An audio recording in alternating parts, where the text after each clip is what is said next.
Ellie the elephant had the biggest sneeze in the jungle. One day, while picking bananas, she felt a tickle.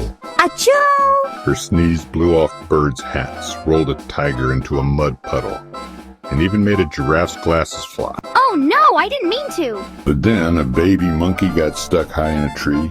None of the animals could reach him. Until Ellie said, hold on. She aimed her nose and Achoo! the sneeze shook the branch gently, and the baby monkey floated down like a leaf. All the animals cheered. From then on, Ellie's sneeze wasn't scary. It was super.